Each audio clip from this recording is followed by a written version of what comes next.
Cuento número 24. El final. Pablo estaba en el piso, con sangre en sus manos y tomándose la parte baja del pecho. Al parecer tenía una herida que le sangraba profusamente. Esa noche había sido la mejor noche de Pablo en toda su vida. Había conocido a una mujer muy hermosa, llamada Nicole, una joven mujer, que parecía un ángel, una mujer tan hermosa que Pablo no podía creer la suerte que tenía al poderla besar. Había decidido llamarla al dejarla en su casa. Al ir llegando a su destino fue interceptado por un hombre que tenía un puñal en su mano, lo increpó y le exigió que le diera el teléfono. Pablo se lo entregó de inmediato, pues él no era un hombre violento, era un hombre más bien cauteloso, no se haría asesinar por algo que podría volver a adquirir más adelante. El hombre, no contento con ello, lo apuñaló, primero en su brazo al Pablo defenderse del ataque, pero el segundo fue directo a su pecho. Pablo caía en la calle a escasos metros de su casa. Incluso su última visión antes de morir en esa noche calurosa y de luna llena, fue el portón de su casa, de color azul, un azul que Pablo había decidido comprar un día que amaneció con ganas de pintar. Incluso pintó también la fachada de color blanco, pues el que tenía estaba muy desgastado por el tiempo, pues él había adquirido la casa cuando su padre y su madre decidieron irse a vivir a un clima más ameno para ellos, pues eran ancianos, y ya no querían estar en la gran ciudad. Pablo con alegría había adquirido la casa, y a pesar de ser vieja, él la amó como si fuera nueva, era su casa ahora, por lo que decidió ir de a poco arreglándola. Pablo se desangraba por la herida, era un joven muy conocido por las personas del barrio donde vivía, tenía muchos amigos y amigas, entre ellas estaba Paola, una joven mujer que tenía un hijo con el cual Pablo jugaba, era un pequeño de 6 años, que veía a Pablo como un papá, pues no contaba con ese placer ya que Paola había sido abusada por un amigo, el cual la embriagó y la violó, quedando embarazada. Pablo la había ayudado mucho durante su embarazo, la acompañó a todas las citas médicas, en ocasiones lo llevaba a su jardín. Pablo era un buen hombre. Al sentir el puñal en su pecho, Pablo sabía que sería su final. Al caer al piso con su mano en el pecho, miró el cielo, la luna brillaba, las estrellas titilaban de manera incesante en el cielo. Era una noche muy linda. Pablo había conocido a Nicole en una noche igual hasta que ahora lo cobijaba en su muerte. Pablo era un joven muy nervioso, no le iba bien acercándose a las mujeres, pues su físico no era el mejor, era un hombre rollizo, casi obeso, pero las mujeres lo veían más por su forma de ser que por su físico. Pablo había conocido a Nicole por Paola, quien lo quería mucho y no lo quería ver solo, a pesar de que Pablo había intentado tener una relación con Paola. Ella no lo correspondió, porque ella lo amaba como un amigo, así que le presentó a Nicole, una joven muy hermosa, que de inmediato enamoró a Pablo, y a pesar que luchó mucho pudo ganarse el amor de Nicole, quien comenzó a salir con él en varias ocasiones. Incluso en una de las citas Nicole se aventuró a darle un beso. Pablo estaba muy enamorado, era la primera vez que una mujer se interesaba en él. Nicole lo quería mucho y también estaba enamorada, porque Pablo era un hombre muy cariñoso y muy respetuoso con ella. Nicole, incluso la noche que Pablo murió, había decidido tener relaciones sexuales con él, las cuales fueron muy especiales para Pablo, y para Nicole fue algo muy hermoso. Eso la enamoró más de Pablo, quien estaba muy feliz. Nicole le había insistido para que esa noche se quedara con ella, pero Pablo se negó porque no quería que hablaran mal de ella al ser una mujer viviendo sola y que un hombre se quedara con ella esa noche. Él le prometió que el día siguiente pasarían todo el día en su apartamento, promesa que no pudo cumplir, porque la muerte es una dama muy caprichosa, porque cuando ella quiere a alguien a su lado, no es posible escapar de ella. Por eso es que mucha gente dice que la muerte lo busca a uno y se lo lleva sin poder evitarlo. Las autoridades rodearon el cuerpo de Pablo, quien yacía muerto en un charco enorme de sangre, incluso con sangre saliendo de su boca, de la boca que Nicole había besado y se había deleitado de los besos de Pablo, quien ahora sus labios solo estaban fríos, de color azul, y llenos de sangre. Nadie sabía de la muerte de Pablo, su barrio estaba desolado. Solo un joven se acercó al cuerpo, quien llegaba de la universidad esa noche. Al acercarse y ver que era Pablo, comenzó a gritar y a llorar por él. Luego otra de las vecinas, una anciana mujer llamada Gladys, comenzó a llorar y cayó de rodillas cerca al cuerpo de Pablo. Esa anciana mujer lloraba porque lo conocía desde que era niño, incluso en muchas ocasiones lo cuidaba cuando sus padres trabajaban. La anciana mujer lloraba por Pablo, quien en muchas ocasiones también la acompañaba. Luego llegó Paola, quien se desmayó al ver a su amado amigo muerto en una acera lleno de sangre. Paola no recuperó el sentido durante mucho tiempo. La anciana mujer la cuidó mientras la consolaba.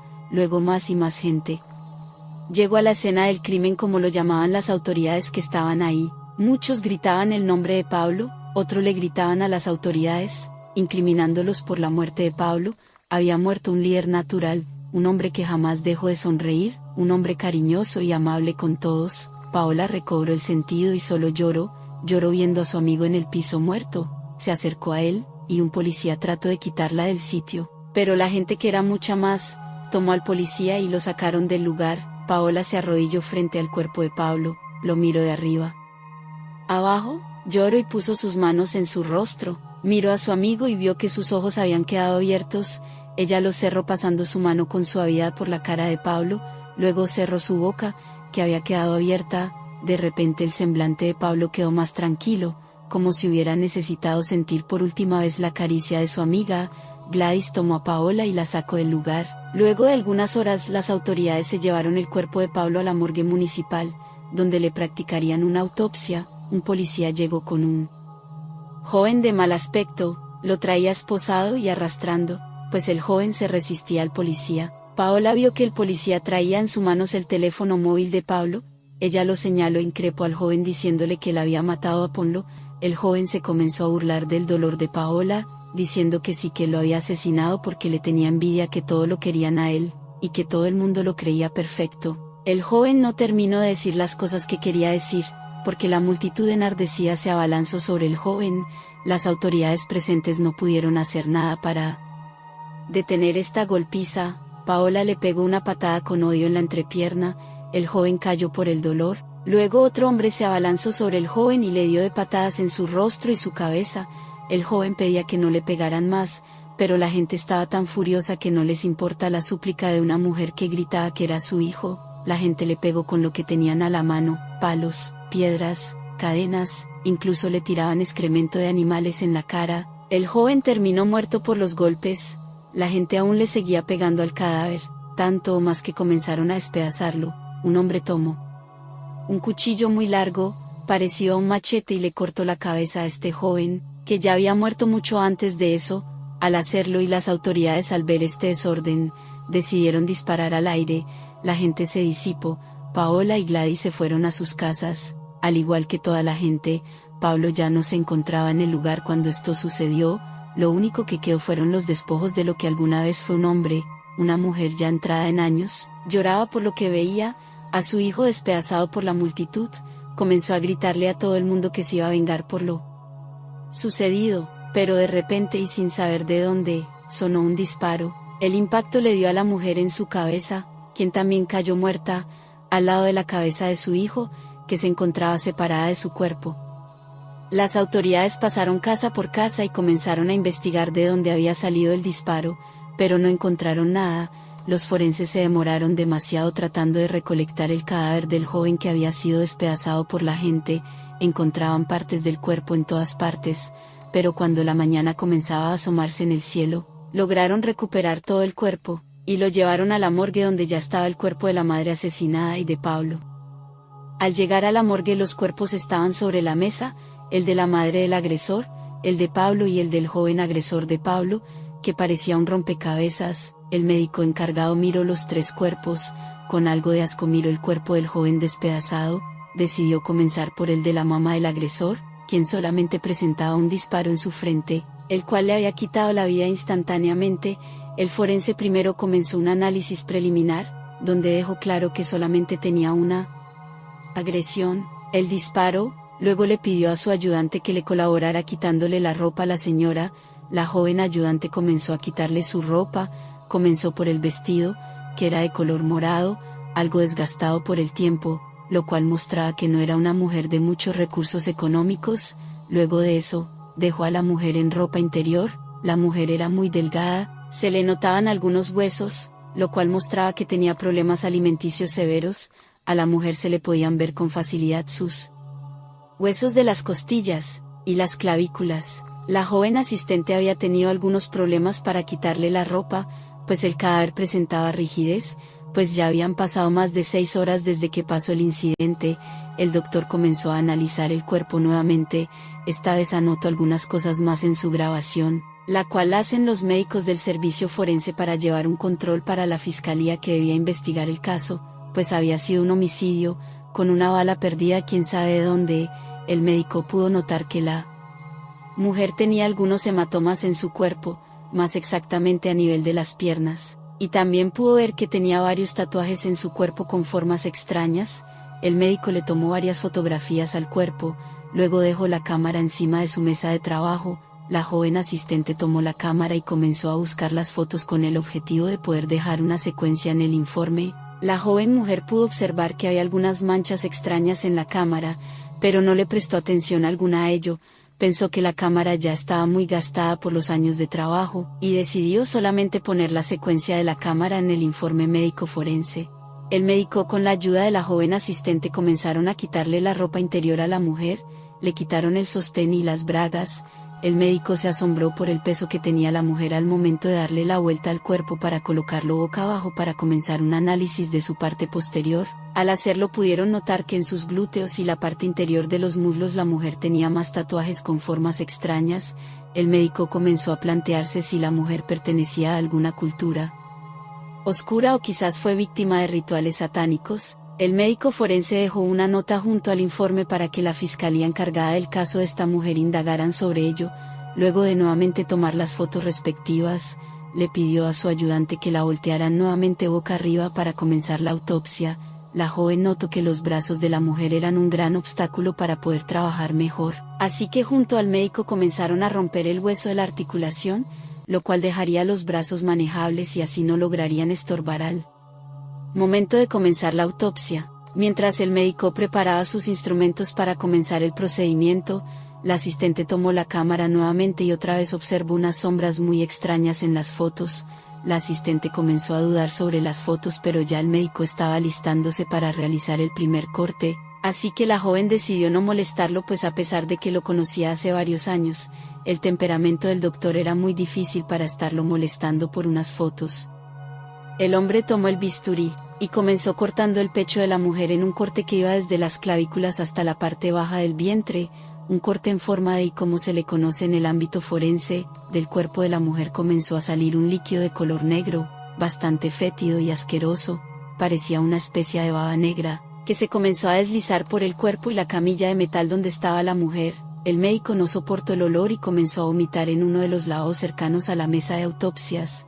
La joven asistente, aunque estaba muy mal por el olor que emanaba la mujer, puso resistir más. De inmediato abrió una llave con agua que tienen todos los forenses cerca al cuerpo para limpiar los cadáveres. La joven veía como poco a poco esta baba se quitaba del cuerpo de la mujer. Cuando el médico se repuso del incidente, junto a la joven la lavaron bien quitándole toda esa baba pestilente. Al cambiarla de camilla, decidieron colocarla en cuarentena, debido a que lo ocurrido no era normal para el médico. Aún así decidió continuar con la autopsia. Al abrir a la mujer, pudo ver que su cuerpo por completo estaba en estado de descomposición. Sus órganos estaban completamente podridos y presentaban incluso gusanos, lo cual fue muy extraño para las dos personas que se encontraban haciendo el procedimiento. Cruzaron miradas y el médico decidió dejarlo por escrito. No pudo hacer mucho, pues órgano que intentaba tomar con sus manos, órganos que deshacía por completo. Este caso resultó ser muy extraño. El médico decidió dejar por el momento esta situación de lado y llamó de inmediato a la agencia de salubridad para que investigaran lo sucedido. El olor fétido estaba impregnado en el aire. El médico y su ayudante decidieron dejar los cuerpos en el congelador por ese día y decidieron no trabajar más, pues tenían algo de náuseas y dolor de cabeza, así que cada uno de ellos decidió ir a su hogar donde descansarían y dejarían de lado esa mala experiencia. Nicole esa noche se enteró de la muerte de Pablo. Paola, con lágrimas en sus ojos, le contó por teléfono de lo sucedido. Nicole quedó en shock por la noticia. Esa noche fue a la casa de Paola, quien le contó lo que había pasado con más detalle. Las dos lloraron mucho, abrazadas en un solo cuerpo. La muerte de Pablo les había dolido a muchos, incluso a gente que no era del barrio pero que lo conocía. La gente no sabía quién había disparado a la mujer que decía ser la madre del agresor, pero eso poco importó. Lo único que la gente pensaba era que su amigo, el gordito bonachón, el siempre sonriente y colaborador vecino ya no estaba con ellos. En la calle justo donde Pablo cayó muerto el día anterior, Paola levantó un pequeño altar con una foto de él, un mensaje contra la violencia y unas flores adornaron el lugar. La gente que pasaba por ahí, dejaba una flor en señal de respeto al pobre hombre que había sido asesinado. Nadie pensó en la mujer. Por ahí comenzó a decirse un nombre, unos decían Marcela, otros Marta, otros María. Nadie se ponía de acuerdo con el nombre de la mujer asesinada por una bala perdida, pero a nadie le importó mucho eso. De hecho, otra mujer puso cerca al altar de Pablo una foto de la mujer muerta, a pesar de no haber dejado un nombre. De inmediato algunos vecinos quitaron y rompieron la foto, pues en ella estaba también el asesino, por lo cual parecía que sí era su madre. La gente se llenó de rabia por ese altar que alguien había puesto por la mujer y su hijo el asesino, y lo rompieron a patadas, e incluso muchos otros lo quemaron. La gente estaba molesta por la muerte de Pablo. La pequeña hija de Paola no entendía lo ocurrido y siempre preguntaba por su tío Pablo, que no la había recogido del jardín. Paola entre lágrimas no le contaba la verdad. Ella solo se limitaba a decir que él había decidido irse de viaje por un tiempo.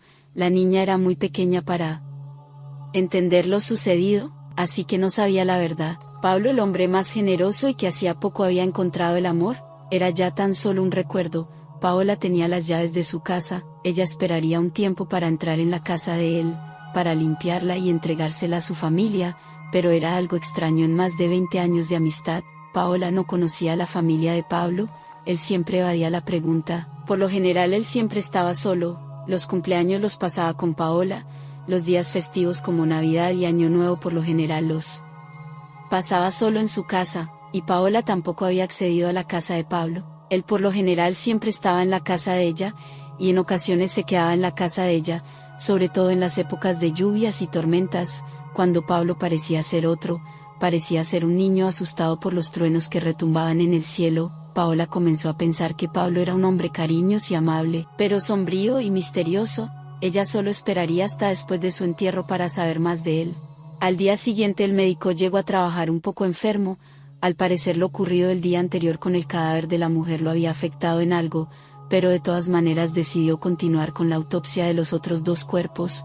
Las autoridades de salud aún no habían descifrado lo sucedido con el cuerpo de la mujer, pero aún era muy temprano para saber los resultados, así que decidieron dejarla en congelación mientras descifraban lo ocurrido.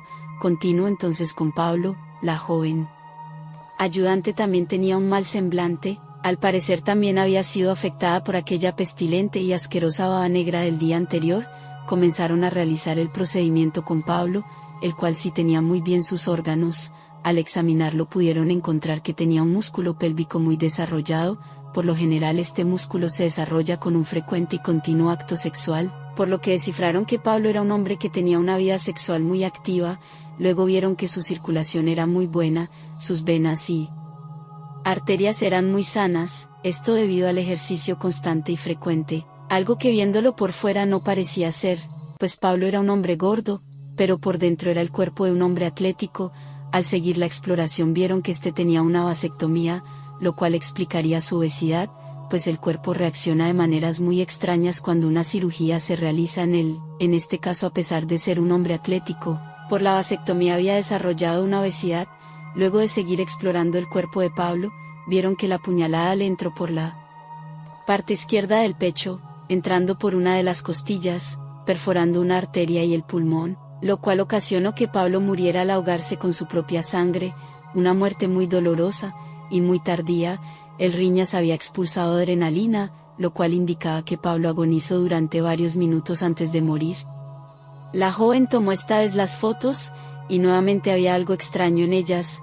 Parecía ser una sombra que ocultaba su rostro y casi siempre estaba en los cuerpos de los cadáveres, como si tratara de entrar en ellos. Eran unas fotos muy extrañas, pero no entendía el origen de ellas. Al terminar la autopsia de Pablo, y al ver al médico forense descansando en su silla tras su afectación de salud, la joven asistente decidió preguntarle si esto tenía alguna explicación, así que comenzó preguntándole cosas muy normales y comunes sobre lo sucedido el día de ayer y el cuerpo de Pablo.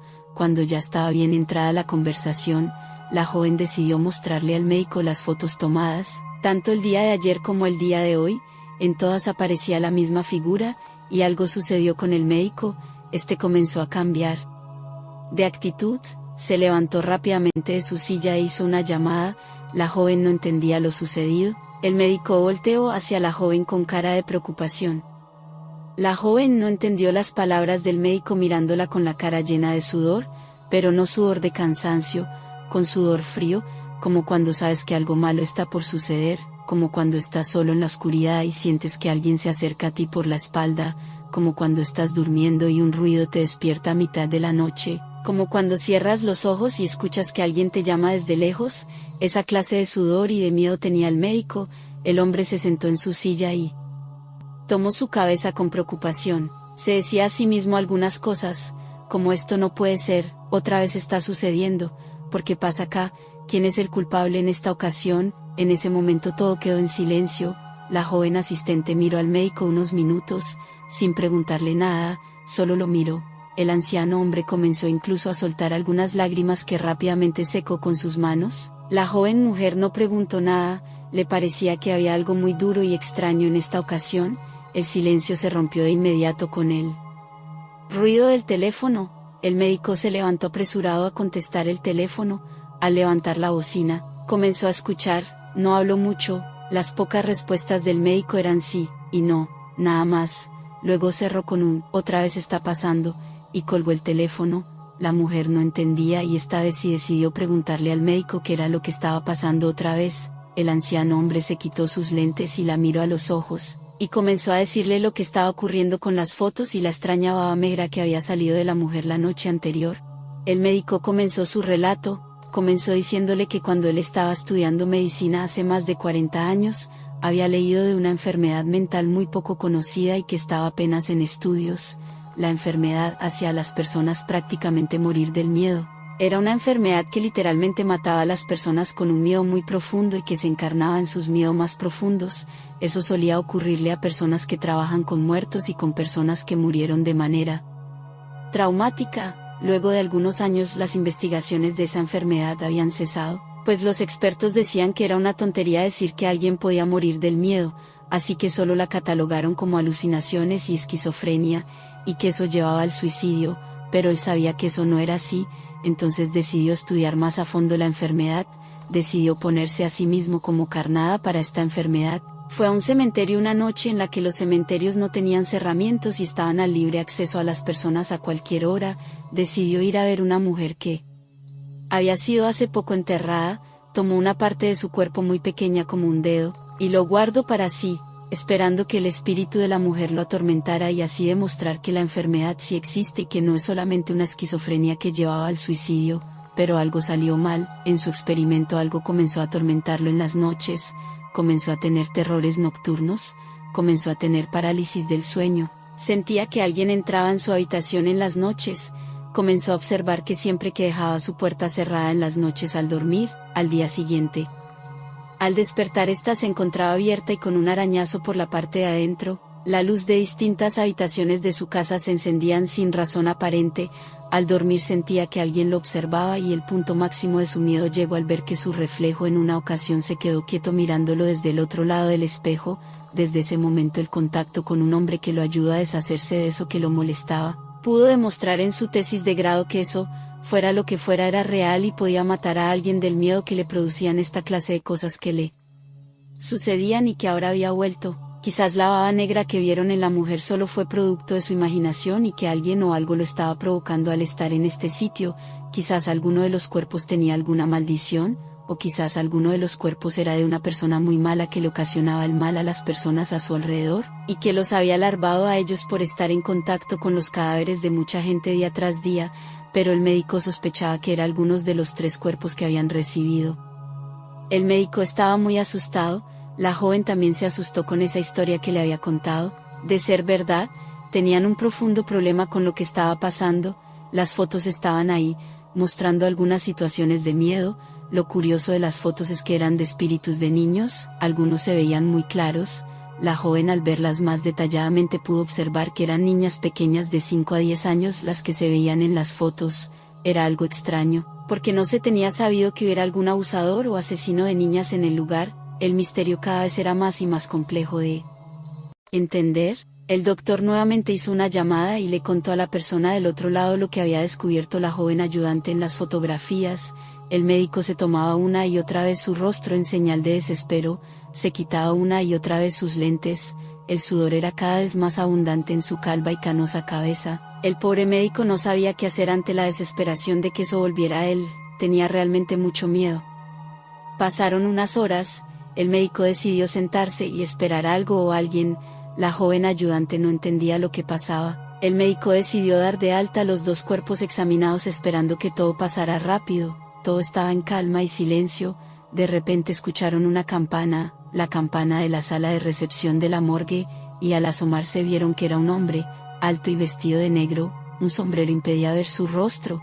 Era un hombre alto, acuerpado y tenía un maletín. El médico se acercó a él. La joven ayudante escondió en uno de sus bolsillos un pequeño crucifijo que su madre le había dado cuando entró a trabajar en este sitio, para que la protegiera y la salvaguardara de cualquier peligro. Además de eso, la joven tomó una jeringa y la llenó de anestésico, el cual usaban para relajar los cuerpos cuando su rigidez era extrema. La joven se hizo detrás del médico como protección y también para protegerlo. Estaban muy asustados y prevenidos con lo que estaba pasando. El médico saludó de una manera muy agradable al hombre, al parecer era conocido. La joven soltó la jerga dentro de su bolsillo y el crucifijo, y saludó a aquel misterioso hombre. Al sentarse en la silla del médico, lo cual estaba prohibido para los demás, el hombre se quitó su sombrero, miró a la cara al médico y le sonrió, luego miró a la joven y le dijo que sacara de su blusa de trabajo esa jeringa y ese crucifijo. La joven lo hizo, y miró al misterioso hombre. El hombre le pidió la cámara de fotos, a lo que el médico asustado se la dio de inmediato. El hombre hizo una cara de preocupación, luego de mirar las fotos donde aparecían los niños, decidió dar una vuelta por la morgue, en busca de esa presencia que aún no se manifestaba pero que sí estaba presente. La joven le preguntó al médico sobre ese hombre. Él le dijo que se trataba del hombre que lo había ayudado en su juventud. La joven incrédula lo miró, y le hizo entender que era imposible, porque parecía un hombre de 30 años, y si era el que lo había ayudado debía de tener más edad que el médico. El anciano hombre la miró y le dijo que esa misma pregunta se hacía desde el día que lo conoció, porque al parecer el hombre tenía 50 años cuando él lo había conocido, por lo que le parecía increíble que aún estuviera bien y vivo. La joven mujer tenía miedo de lo que estaba pasando. En ese momento el hombre regresó a la sala de recepción, miró al médico y le hizo entender que había un problema con uno de sus cadáveres, que al parecer cargaba mucha energía negativa, que no se le hiciera raro si manifestaba algo fuera de lo normal como olor pútrido y asqueroso, o si de alguna manera llegara a afectar a otros cadáveres. Debía sacarlo rápido del lugar o de lo contrario esa energía negativa se quedaría ahí. De inmediato el médico llamó a las autoridades para que vinieran por el cuerpo de la mujer, que el médico sabía era la causante de esto por la experiencia del día anterior. El hombre misterioso se retiró del lugar, luego las autoridades llegaron y se llevaron el cuerpo de la mujer, con lo que el médico y su ayudante quedaron muy tranquilos. Paola recibió una llamada de parte de las autoridades, las cuales le hicieron entender que nadie se había acercado a reclamar el cuerpo de Pablo. Ella muy acuciosa pidió el permiso para hacerlo ella, lo cual fue aceptado y así ella y los vecinos, amigos y demás conocidos de Pablo le dieron una sepultura adecuada. Muchos lo lloraron por ser el mejor ser humano que habían conocido. Él no tenía mucho dinero pero casi siempre a todos les daba un regalo, una ayuda o una sonrisa. Pablo era muy extrañado por todos en el barrio, incluso muchos de los vecinos no soportaron su ausencia y decidieron mudarse de las casas. Así el barrio se disipó de a poco. Un arquitecto de la ciudad, al ver que muchos ponían sus casas en venta, les dio la oportunidad de comprarlas y así cambiar el sitio. Era un proyecto majestuoso de apartamentos y zonas verdes que cambiaría el lugar. Paola se sumó a los cientos de vecinos que vendieron sus hogares. La única casa que quedaba sin vender era la de Pablo, quien al no tener a nadie en su vida, no podían reclamar el dinero de la venta. Paola decidió tomar el dinero y guardarlo en una cuenta corriente, la cual no tocaría por si dado el caso alguien llegaba a reclamar algo de Pablo. Paola también con la ayuda del arquitecto y de las autoridades ingresara a la casa de él, primero con el arquitecto para mostrarle la casa que estaba bien, con las autoridades para evitar cometer algún delito al entrar en una casa ajena, que si bien el dueño había muerto sin herederos, no significaba que se podía entrar como si nada. Paola se paró enfrente de la casa y con una voz suave casi como un susurro le pidió disculpas a Pablo por entrar sin su consentimiento a su hogar. Al poner la llave en la puerta, Paola comenzó a sentir una ansiedad extraña, era como si quisiera entrar pero a la vez no, era como si algo la detuviera, pero la curiosidad la empujaba, era muy extraño. Colocó la llave en la cerradura de la puerta, de repente la puerta se abrió de golpe, como si alguien la hubiera empujado de manera muy fuerte. El arquitecto tomó por el brazo a Paola evitando así que cayera al suelo. De la casa comenzó a emanar un olor extraño, un olor ferroso y putrefacto. Paola pensó que algún animal había entrado en la casa de Pablo y había muerto. Habían pasado casi 2 semanas desde la muerte de Pablo, no tenía energía porque hacía una semana le habían cortado el suministro por muerte del titular de la cuenta. Era una casa oscura, tenía las ventanas cubiertas con unas cortinas pesadas y de color negro. Las autoridades estaban preocupadas por el olor, comenzaron por la sala de la casa. El olor no era muy fuerte allí, pero había un extraño papel cubriendo las paredes. Paola le causaba curiosidad ese tipo de papel que se sentía rasposo al tacto, y algunas partes tenían una especie de pelusas que se asemejaban al cabello, al parecer hongos. El arquitecto miraba con curiosidad este papel de la pared. Paola lo tocó y un pedazo de este cayó al suelo. Al caer Paola lo levantó con algo de recelo. La pared estaba muy manchada de color oscuro, disparejo como si hubiera una humedad extraña en todas las paredes. Paola y sus acompañantes continuaron a la cocina. En ella el olor era más fuerte y más penetrante. El olor a putrefacción hizo que Paola por poco no entrara. Al ir caminando sentía en el suelo algo pegajoso. Uno de los policías que la acompañaban alumbró el piso. Había lo que parecía ser unas manchas de color marrón oscuro, ya bastante degradadas, al parecer óxido desgastado por la humedad. Paola sintió curiosidad de abrir la nevera que estaba al final de la cocina. Con cuidado se acercó a ella, y la abrió. Un grito estremeció el silencioso y tétrico lugar. El arquitecto y uno de los policías voltearon hacia Paola, quien estaba consternada y llorando. Al acercarse los 2 hombres vieron con horror que en la nevera había lo que parecía ser manos, piernas y algunas cabezas humanas. Eran de mujeres, algunas partes se encontraban llenas de gusanos y otras ya estaban casi completamente esqueletadas. La escena era asquerosa y dantesca. Los 2 hombres de inmediato sacaron a Paola del lugar, la cual estaba temblando por la impresión de lo visto. Las autoridades comenzaron a mirar las habitaciones de la casa, la cual estaba en su totalidad cubierta por ese papel tapiz tan extraño que estaba marchito y duro al tacto.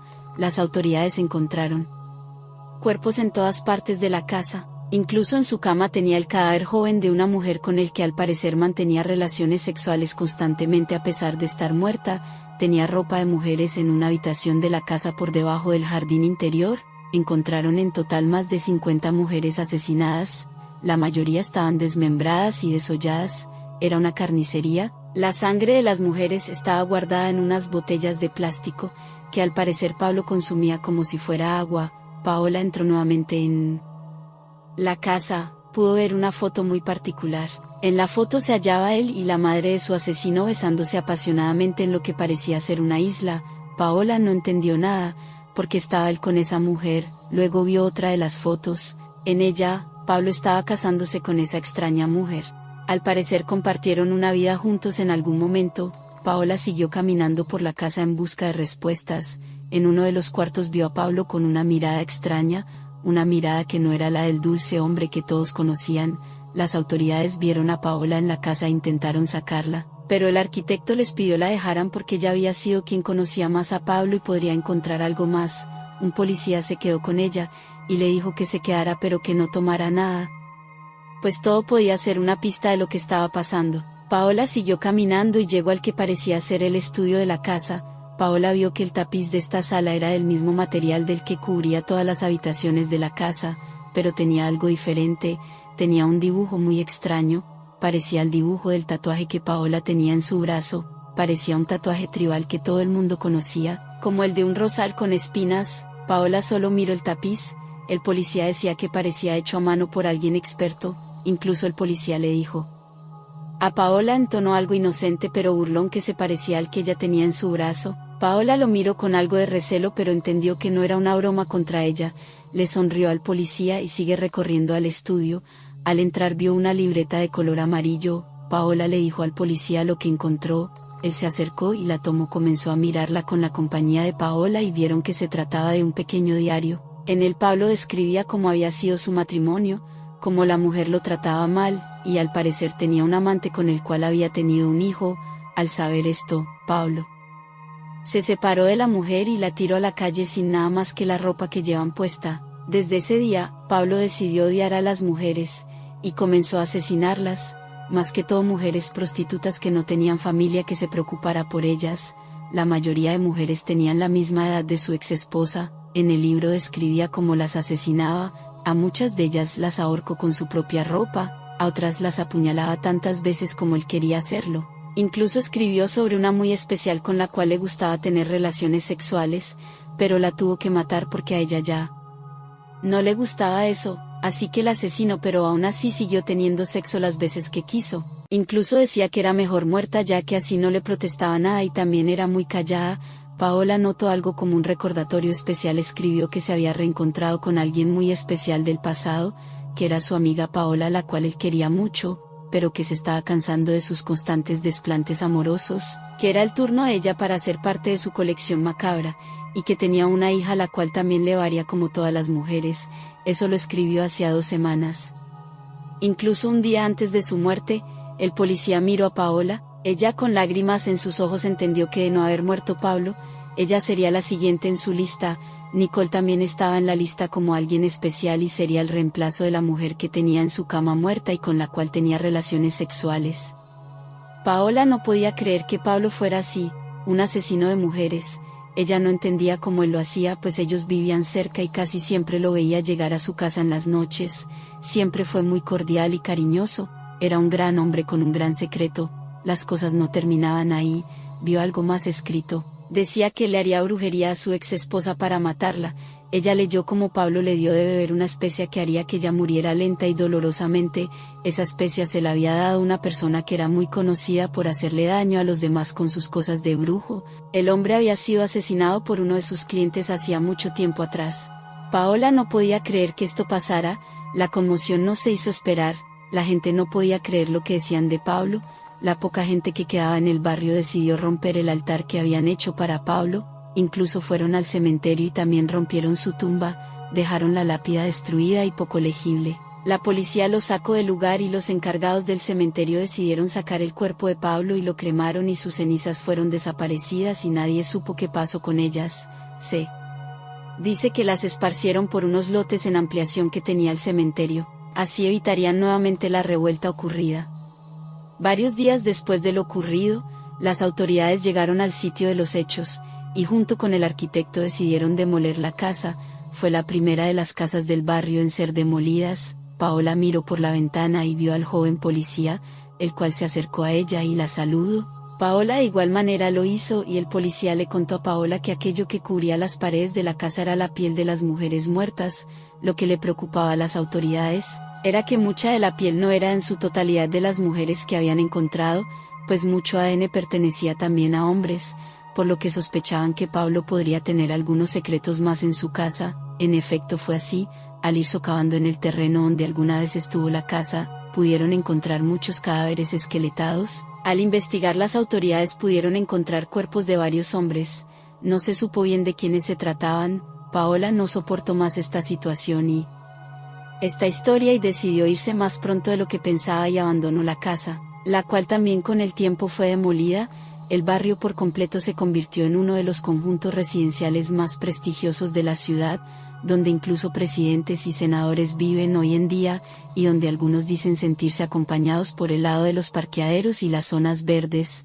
Los guardias del sitio han visto apariciones extrañas de mujeres, y cosas por el estilo. Esto, al ser noticia nacional, llegó a oídos del médico forense y de la joven que solía ayudarlo, los cuales recordaron a la mujer al ver su foto en las noticias. El médico miró a la joven y entendieron lo que les había sucedido con esos cadáveres. Llegaron juntos y se fueron juntos.